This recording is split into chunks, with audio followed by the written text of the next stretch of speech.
Hey guys, it's StormPulse. So today I want to change gears a little bit and I want to talk about weapons.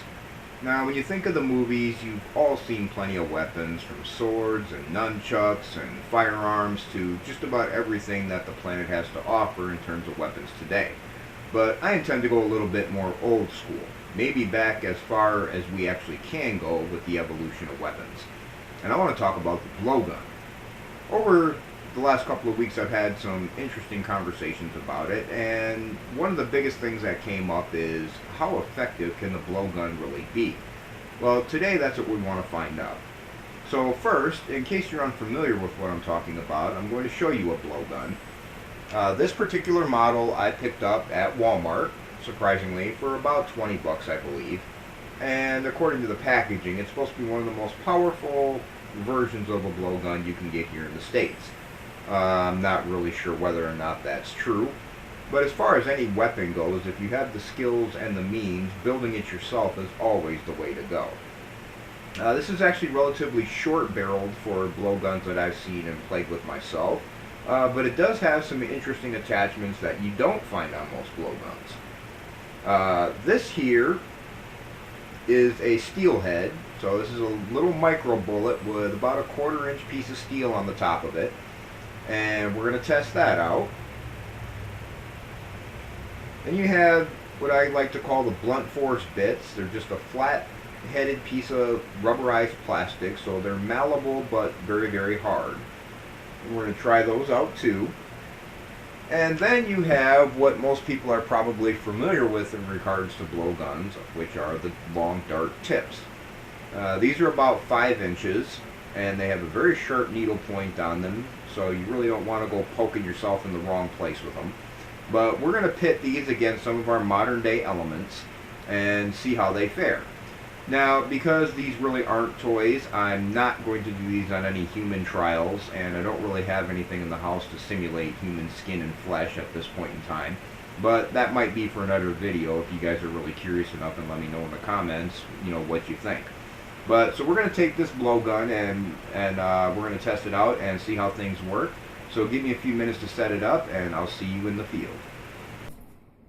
Alright guys, so as you can see, I have 3 different materials lined up here on the table. I have a plastic coffee creamer container, an aluminum monster can that's empty, and a small glass.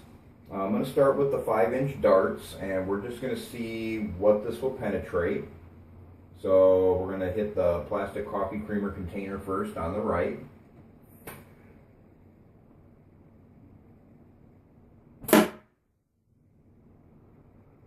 Now this is about a medium breath. Looks like it penetrated almost halfway. So you can imagine if that was your leg, your hand, or even your neck.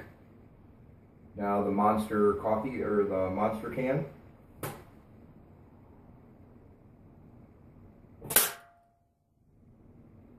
That looks from here like it penetrated probably both sides. Now I have one of these metal heads, and I'm going to attempt to break this glass. Don't know how this will work because I've actually never fired at glass before.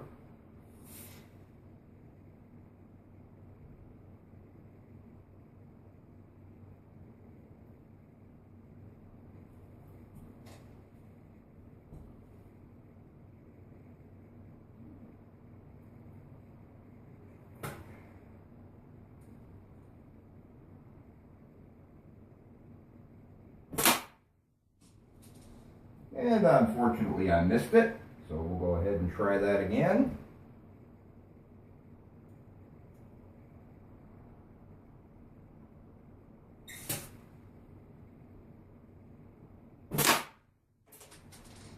Wow, that was actually pretty close.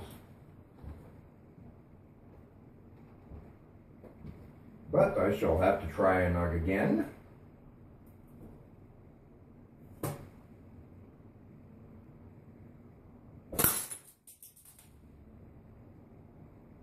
Wow.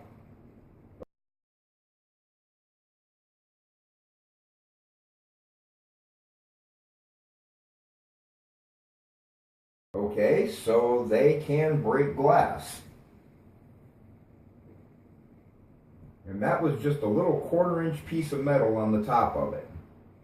So now I've got these blunt force ones I was talking about earlier, just the rubberized flathead tips. We're going to see if we can get these containers to move a little bit and show just how much impact they have. Coffee container. And you can hear the report on those. Those do hit pretty hard. The monster can.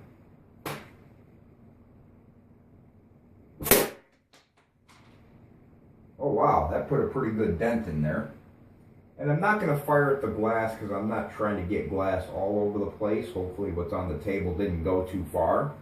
But from there you can see that these are some pretty formidable weapons, and depending on what you put on the end of them, well, you just never know. So here's the dart. That penetrated about that far. And keep in mind, I was only using about medium breath. So if you put a pretty good gust of wind behind these could do substantially more damage. Monster can, it actually did pierce both sides.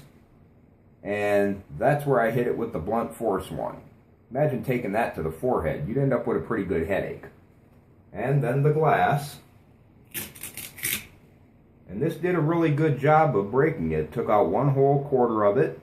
And there is dust all over the place in there. So that literally shattered what it went through. So there you have it. I'm going to go ahead and clean this mess up, and I'll be back with you in just a minute, and we'll finish up this video.